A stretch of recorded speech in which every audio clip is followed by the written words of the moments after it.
everybody. It's Dr. Jones in the house, and I have just arrived, believe it or not, about an hour ago, hour and a half ago in the United States. So I'm now back in the United States after a whirlwind, fantastic vacation in Ghana.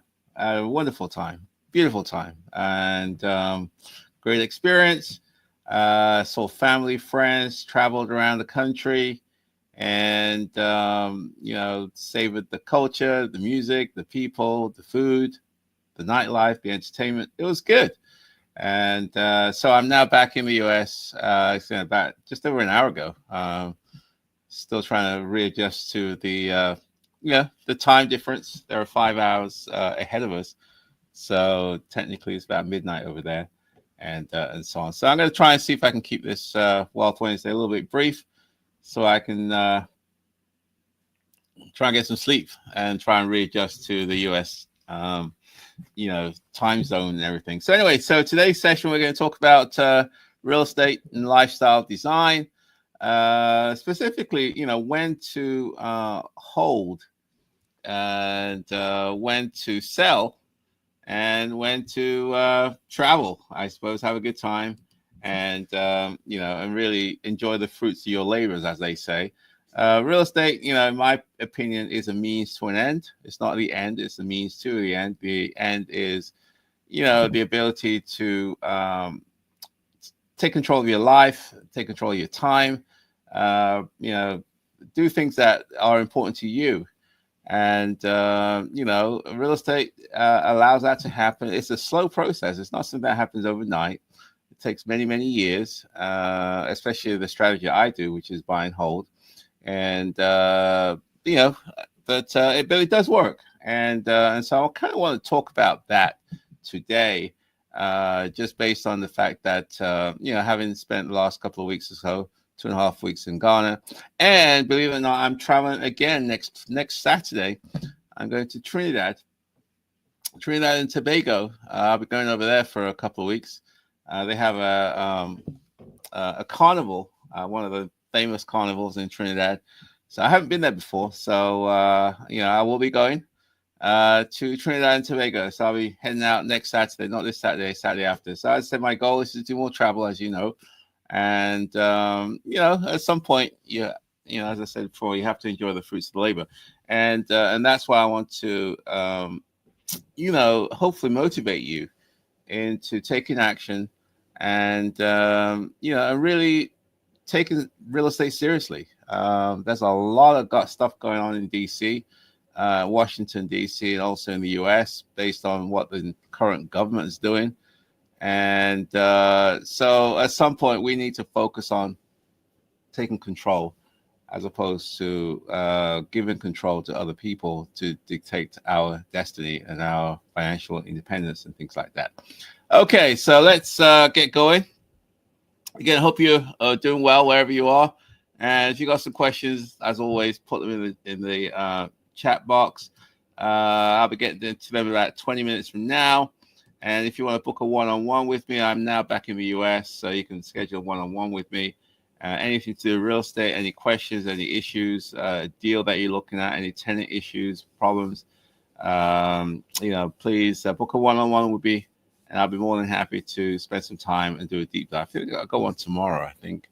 Book a one-on-one if you feel I can be of assistance and leverage my over 35 years worth of experience. Okay, so today, as I said before, we're going to focus on real estate and lifestyle design, when to hold, when to sell, and when to travel. I mean, these are things which I'm facing. Do I sell some properties? Do I keep some properties? Do I leverage the equities in some of these properties? And that's what we're going to talk about today. So let's get going. So are you stuck in a cycle of indecision, kind of unsure of whether to hold on to your properties, cash out for profit, or leverage your investment for a richer life experience? The reality is that many real estate investors, from beginners or to seasoned investors, like you and I, grapple with this dilemma on a regular basis. So knowing when to hold, when to sell, and when to use real estate as a vehicle for travel and lifestyle design can mean the difference between a stagnant growth and potentially financial freedom. So, so what does that mean? While successful investors have mastered the balance, others have struggled, facing setbacks that could have been avoided with better strategy and insight. So they're struggling with, what should we do? I've got this house. I've had this house for a number of years. It's current rental. What do I do? Do I sell it? Do I keep it? Do I cash in on the equity that's accumulated over these period of times? And so I can sort of increase my portfolio and fast track my portfolio. So, a successful real estate investor's portfolio, really isn't just about collecting properties. It's about really using those assets to work for you, leveraging what these assets allow you to do, which is cash flow, appreciation, equity buildup, debt pay down, tax benefits. All those things should be working in your favor. So, there are too many investors who hold on to properties, really out of fear of making the wrong move, while others, sometimes just sell too early or sell too soon and miss out on long-term appreciation. I don't normally sell my houses, but there's been a couple I kind of, especially when I was flipping some houses, I really, really regret selling some of those houses. Yeah, I flipped it and made some money, but I spent the money on God knows what. But I've lost the asset now, and some of these assets have appreciated in value. So I've lost out on that. So understanding the right time to hold, to sell, or leverage properties can maximize your returns and provide you with financial stability that allows for greater personal freedom, including, like what I do, ability to travel, retire early, or fund major life goals. So this live stream today, we're going to kind of delve into the lessons learned, my lessons learned, the good, the bad, the ugly, hopefully offer you with actionable insights from, my experiences, other investors' experiences who have navigated each of these strategies over the years. So by the end of this live stream, you'll have the tools, hopefully, and the knowledge to make informed decisions that align you with your long-term financial and lifestyle aspirations. So let's just get going. I broke into 5 parts today. So part 1, which deals with, when should you hold a rental property? When should you hold your rental property? Or I suppose more, the question was, how do you know if holding onto a rental property is the best decision for you? How do you know? If it's in your interest to hold on to this thing, and does it make sense for you? So that's what we're going to talk about, number 1. So holding on to a rental property can be a game-changing wealth building strategy. It can be holding assets, holding properties. It can be a game changer, but only if it's done for the right reasons. A well-managed cash flowing property can provide you with long-term passive income. It can be a hedge against inflation, and also it can build generation wealth. That's what holding on to properties allow you to do, especially if you're in an appreciated market. However, holding on to the wrong property, can sometimes be a bad thing. It can drain your resources, especially if the asset fails to appreciate. If it does fail to appreciate, that can be a negative thing, really. So successful investors analyze key indicators before deciding whether to hold on to a property or not. So things to look at are positive cash flow. Are you getting monthly cash flow every month? If so, how much? Are you in an area where there's a strong market appreciation? Are prices going to go up? That may be a good reason to hold on to property. Tax advantages. There are definitely tax advantages with owning long-term assets as opposed to short-term flips. And also you want to consider, what's the maintenance costs associated with this asset? Is this an asset where you have to constantly feed it because stuff is going wrong? All these things, all these factors. Are you generating cash flow? Is there strong market appreciation potential? Are you generating tax benefits like depreciation from this property, and is this a low maintenance asset? Those things pulled together will kind of give you an idea whether you should, if even if it's worth keeping or not. So many investors have substantial portfolios, have built, substantial portfolios, by just holding on to properties in emerging markets or in high demand rental areas. So if you're in an area whereby it's emerging, i.e., it's in, gentrification, or it's on the path of growth, and there's a high demand, then it may be a good idea to hold on to this stuff. On the flip side, though, some investors have suffered from holding on to underperforming assets, which means that it's negative cash flow. It's not really meeting your expectations, your financial goals, and they hold on to this stuff just due to emotional attachment, or the reluctance to take a loss. So one major mistake investors make is failing to regularly assess the performance of their properties. Because if you assess, do some analysis, it'll give you some idea whether it makes sense to hold it or whether to sell it or not. So understanding when to hold a property requires periodic evaluation and a willingness to make adjustments when needed. So for those considering long-term wealth accumulation, holding on to a property can make a lot of sense, especially if it generates consistent positive cash flow, has strong appreciation potentials, and aligns with your overall financial goals. There are some properties which I have, which I will never sell, because they're in very desirable locations. I'm getting cash flow. I've upped the number of bedrooms, so I'm getting more rents, which is higher than market. And so it just makes more sense for me to hold on to these properties. So the key is to remain flexible and make data-driven decisions rather than emotional, ones as well. So additionally, understanding how external factors such as local job market, what's going on locally, are there economic downturns, demographic shifts, these things also influence a property's value, and it's also a very important factor when deciding whether to hold on to a property or not. So many investors successfully hold properties in up-and-coming neighborhoods that are on the verge of economic revitalization, ensuring strong rental demand and increasing appreciation over time. So what are some of the action items you can do here? Regularly assess cash flow and appreciation potential, monitor local market trends and rental demand, and also refinance high interest rate loans to improve property cash flow. So that's number one, which is all about when should you hold on to a property. Number two is when is the right time to sell your property? When is the right time to sell? So the question is, what are the signs that indicate selling the property is the best move? So let's talk about when's the right time to sell.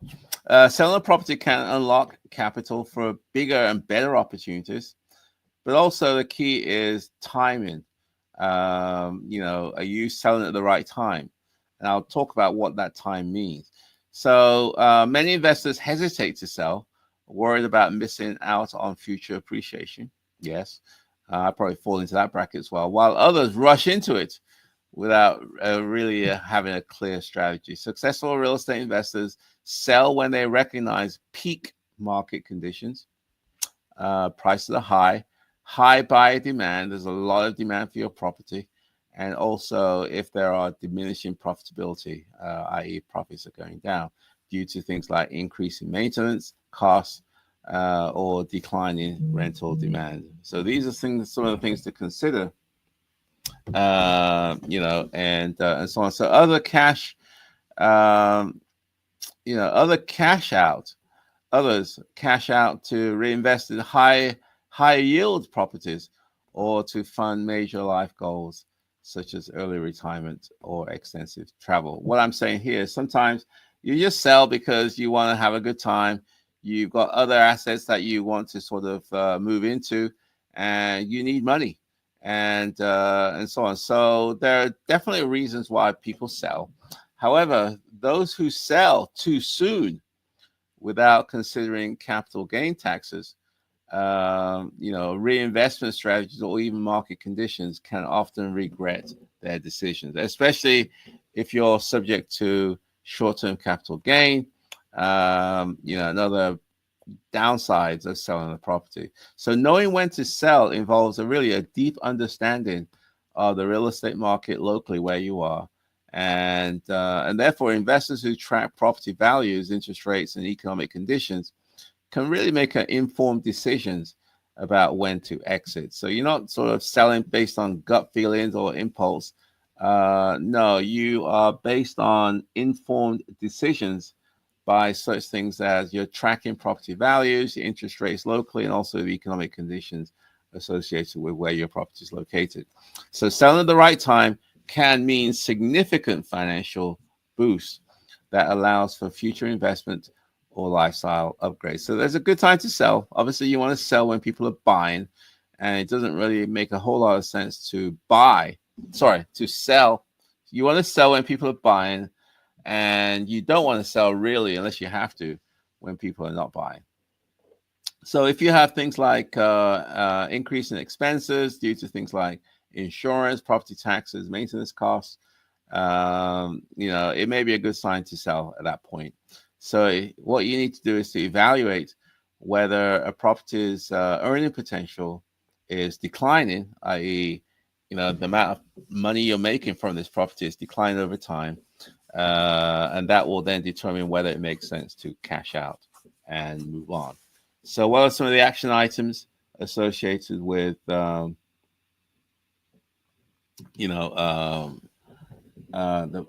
to sell? Track market trends and property value appreciation. That's a good thing to know. Conduct a cost benefit analysis of selling versus holding, and also utilize 1031 exchanges to deter your capital gains if and when you decide to sell. So let's move on to number 3. So number 1, we talk about when it's the right time to hold. Number 2, we talked about when's the right time to sell. And number 3, we're talking about leveraging equity for growth. So the question here is, how can real estate investors like you and I use equity to sell our portfolios or to scale our portfolios? But that probably makes more sense.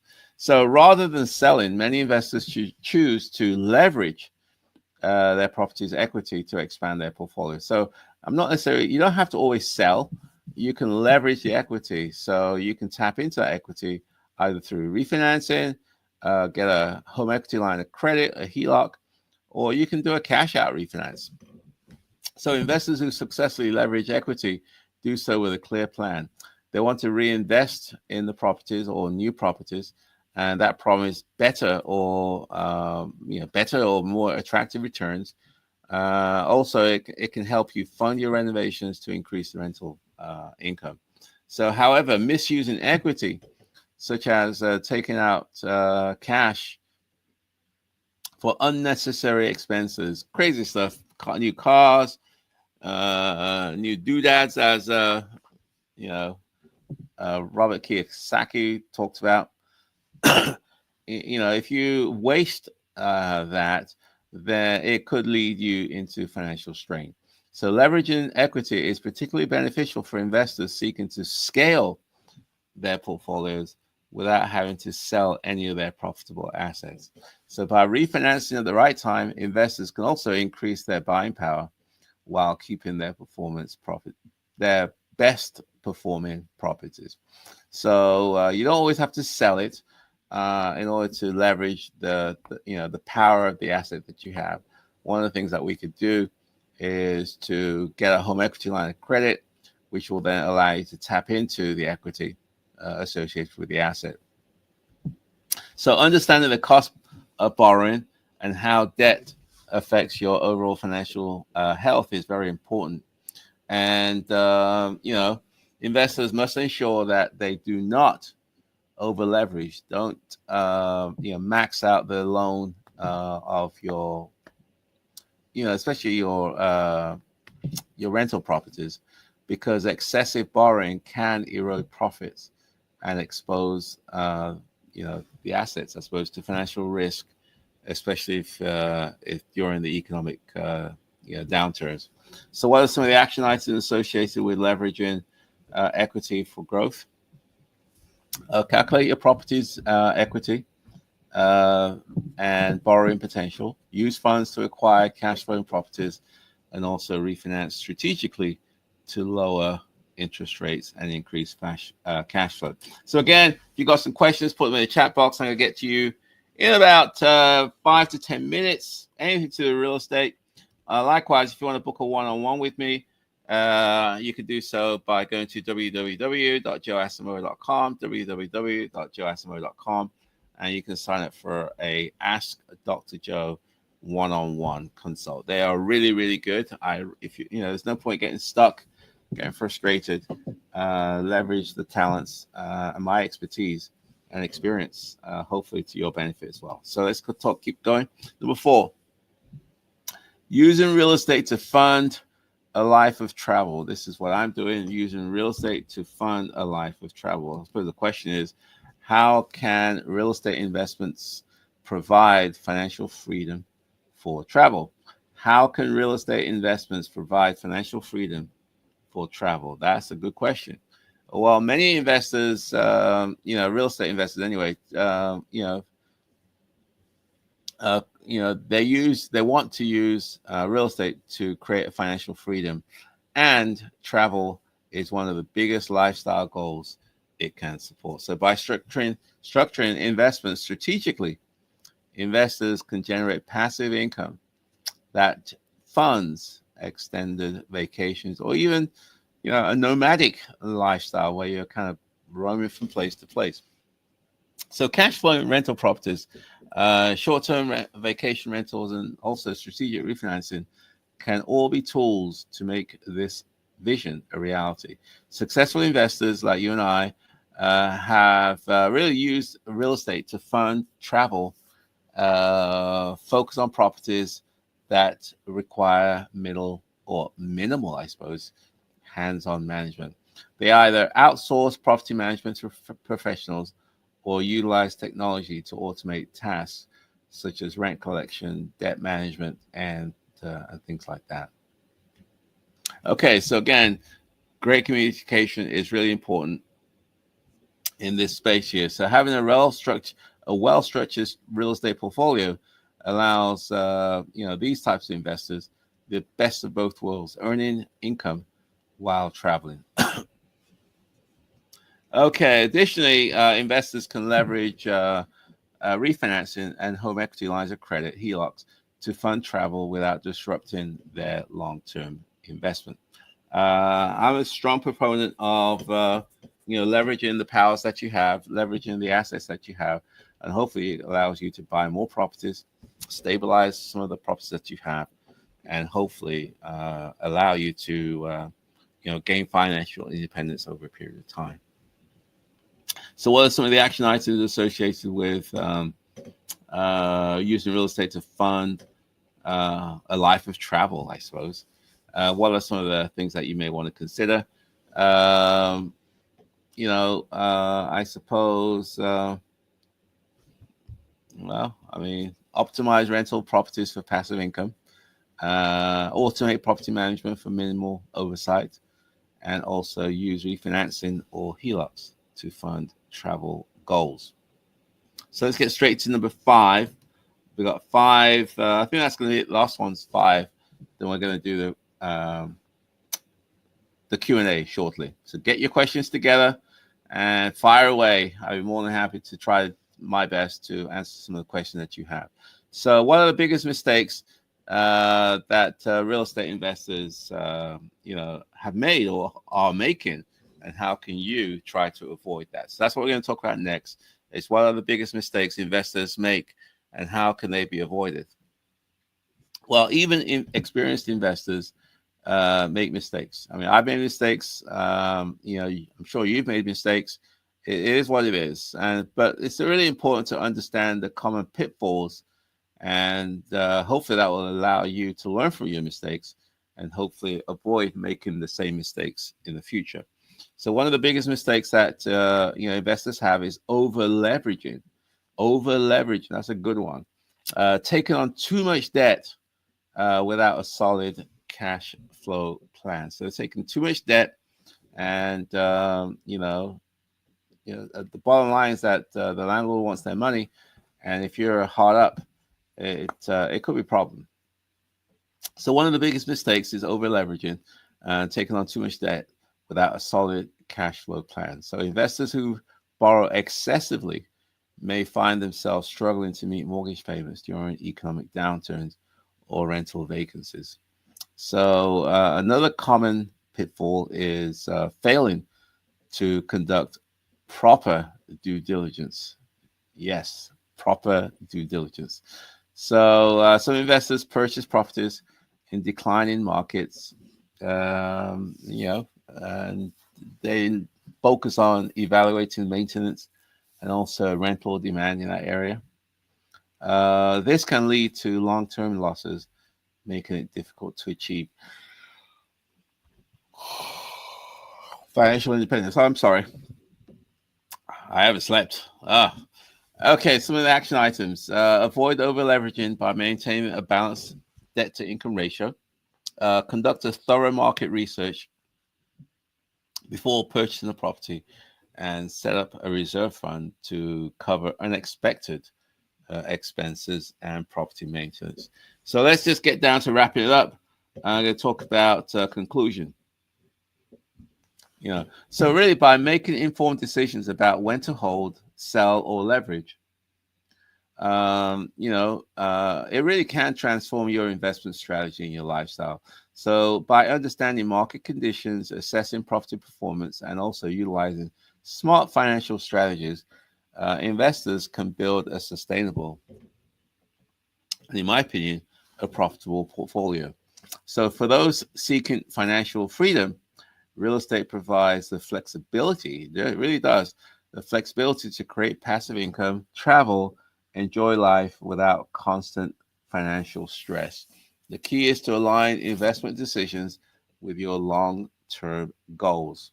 And if you can, avoid emotional decision making. Ultimately, the most successful investors view real estate as more than just a financial tool. They see it as a vehicle for designing their lives, the lives that they want. So, whether your goal is to build wealth, travel the world, or retire early, a well planned real estate strategy can help you get there. I'm a proof that it can. So, take the time to educate yourself, learn from successful investors, and apply these strategies, the ones that I've talked about today, really to build your real estate portfolio, and that is designed to support the dreams and aspirations that you have. So, my friends, that's it for today in terms of the education part. And so we're going to go to Ask Dr. Joe in a second. So if you got some questions, please put them in the chat box, and I'll definitely get to you in a few seconds. Again, if you got some questions, put them in the chat box. And if you got more specific questions, or it's going to take a bit more time, then you can also book a one-on-one with me, where we can do a deep dive into the situations, any problems, or any difficult chances that you're facing. So to book a one-on-one, again, go to my website, www.joeasmo.com, www.joeasmo.com, and you can book a one-on-one. And my friends, I'm going to go to the comments. It's now 7:32, and let's see what questions you have. If you got some questions, please put them in the chat box, and I'll definitely get to them. Let's have a look. So, Datu, hey man, hope you're doing well in Phoenix. And as I said, I am back. And this cold weather is, oh my God, it was snowing. What do you call it? It's raining heavy. And apparently, we had 6 or 8 inches of snow yesterday. And so I left an environment where it was 90 degrees right down to an environment where it is zero. Huh. Okay, so if you've got some questions, put them in the chat box. Great job, Dr. Joe. Love the points you're making. Make data driven decisions. Yes, you do. You don't want to make emotional decisions. Try to make decisions based on data and facts and so on. So, welcome back, Dr. Joe, from Grace. How you doing, Grace? Hope you do well where you are. Again, if you got some questions, please put them in the chat box, and I'll try to get to them as soon as possible. Trying to readjust again back down to the USA time zone, but it should be okay. I feel very relaxed. I really enjoyed my vacation in Ghana, and hopefully I'll get the opportunity to do that again. Really had it. I really enjoyed it. We took some videos, so I'll be posting some videos about my trip, some of the exciting things that we did, great people that I met, and also the great food, nightlife, entertainment, social activity, cultural activities, etc. Check them out, and I'll get to you very shortly. Down to my house passed the first 2-year voucher inspection on Friday. Congratulations. Okay. This is my first voucher holder tenant. Okay, so what Dow 2 is saying is that as part of the Section 8 program, you are required to, conduct inspections by the local housing authority or PHA where your property is located. And the inspectors are looking for what they call housing quality standards, HQS. Make sure that the property meets HQS standards. The doors open, windows don't close. You got appliances in the right place, and no peeling paint, no electrical issues, no plumbing issues, no AC use issues, and so on. I mean, all this stuff is what is checked for the HQS, Housing Quality Standards inspection. And it sounds like Dow 2, just had a inspection on his property in Phoenix on February the 10th, so it's 2 days ago. And so hopefully, you got through that milestone, and hopefully the tenant's happy, and hopefully they'll stay even longer where you are. Good question. Congratulations, Dow 2. This is from Ty. Hey, Dr. Joe, just joined. Didn't realize you were back already. Yeah, I came back about 2.5 hours ago. I should be sleeping, but I thought let me just do my Wealth Wednesday and share with you some of my experiences on this trip. This is from Kathy Hawkins. Hi, Kathy. Does the voucher program allow for shared housing model? Okay, you're going to have to clarify what you mean by a shared housing model, Kathy. I think what you're referring to is, will they allow somebody to stay in a home and several other people are living there as well? So it could be like a rooming house or situation like that. You may want to. Sorry. Okay, so I think Kathy has clarified that. She said unrelated residents sharing bedrooms. Oh boy.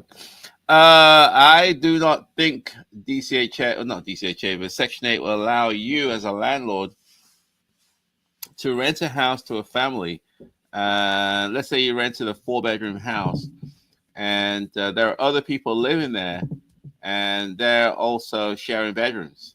I don't know if that is going to be acceptable by the Section 8 program. I could be wrong, but I'm pretty sure that typically they have their own rooms, and typically it's not a shared house. They got full access to the entire place as opposed to limited access because it's shared with unrelated people. So I could be wrong, Kathy, but I've never done that. I just get a house, screen well, try to locate great tenants, make sure they're happy, and they stay a long time. That's my formula. It works. And most of my tenants then stay 5, 10, 15, 20, 25 years, and so on. Okay, so let's have a look. Hopefully, I answered your question, Kathy. Please, clarify if I haven't. Let's have a look. What we got here? This is from Ty. What's the biggest reason you choose to sell a property versus hold? What's the biggest reason I give? I don't normally sell, but sometimes it's, you want to enjoy the fruits of your labor. You just want to sell it. It's time. There's a lot of equity that's built up. You want to tap into that. Yes, there's going to be a tax consequence, but it just makes sense to sell. I have several properties like that. I've owned for a long time. They have a lot of equity. So what do? And I'm not really buying too much more. I'm just sort of protecting what I have. It just made more sense to sell. So, but 9 out of 10, I usually sell my houses. But every now and then it does make sense to sell. Hopefully that was helpful, Ty. Okay, let's have a look. This is from Edward Figbemi.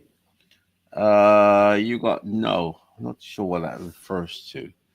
I'm assuming that unrelated residence, it could be. Edward says no. I'm pretty sure the answer is no. Let's have a look. There would be a rate per person per bed. Okay, so it's always like a rooming house model where each person will have a bedroom, I suppose, and you pay for the bedroom, plus also you get access to some common areas in the home. Yeah, I haven't done that before, Kathy, so I'm not really an expert in that one. I don't do rooming houses. I just deal with one unit. So if there's anyone that feels like they can chime in on that one from Kathy, please let me know. Okay, so Edward has to be Studio 1, 2, and more. Okay, I think I've answered that question already. So SHE Invest. What is going on? Catherine at Kathy Hawkins, my local housing authority, just as in this year, started to roll out a rent by the room program. Rent by the room program. Each tenant has to have their own room, and each room must have a locking door. So yes, it sounds like there are these programs out there where it's it's kind of it's semi-private. You got your own space, and there are other parts of it which you're selling. So I'm not really too familiar with this business model, but it sounds like it could work. But I would definitely speak to other people about it as well. Okay, 7:41. I'm going to wrap it up in a second. If you got some questions, put them in the chat box. Otherwise, looking forward to meet with the folks this week on Ask Dr. Joe. They've booked a one-on-one with me. And if you feel that I can be of assistance to you on your real estate journey, please let me know. Book a one-on-one. You can go to my website, www.joeasamoah.com. That's www.joeasamoah.com. And you can book a one-on-one with me there. You can shoot me an email if you have questions on joe@joeasamoah.com, joe@joeasamoah.com. So, my friends, I'm going to wrap it up for today. I think we had a good session. So, I will see you guys next week. And I think we got one more question here. SHE Invest. Kathy, my local housing authority, just as in this year, started to roll out a rent by the room program. Each tenant has their own room. Yeah, so it sounds like your jurisdiction, they've started that program, so definitely worthwhile to check into it. I just haven't done it, so I'm not going to say yes or no, but I will suggest that you do some some due diligence asking questions, etc. So, my friends, I'm going to wrap it up. So, I will see you next Wednesday. It will be my final one before I go off to Trinidad, which I'll be going to Trinidad next next Saturday, probably for a couple of weeks. Trinidad and Tobago as part of the carnival for the Trinidad and Tobago Carnival next week. So, with that said and done, my friends, I'm going to wrap it up, and I'll see you guys next Wednesday at 7 p.m. Eastern Time. So, take care. Bye for now.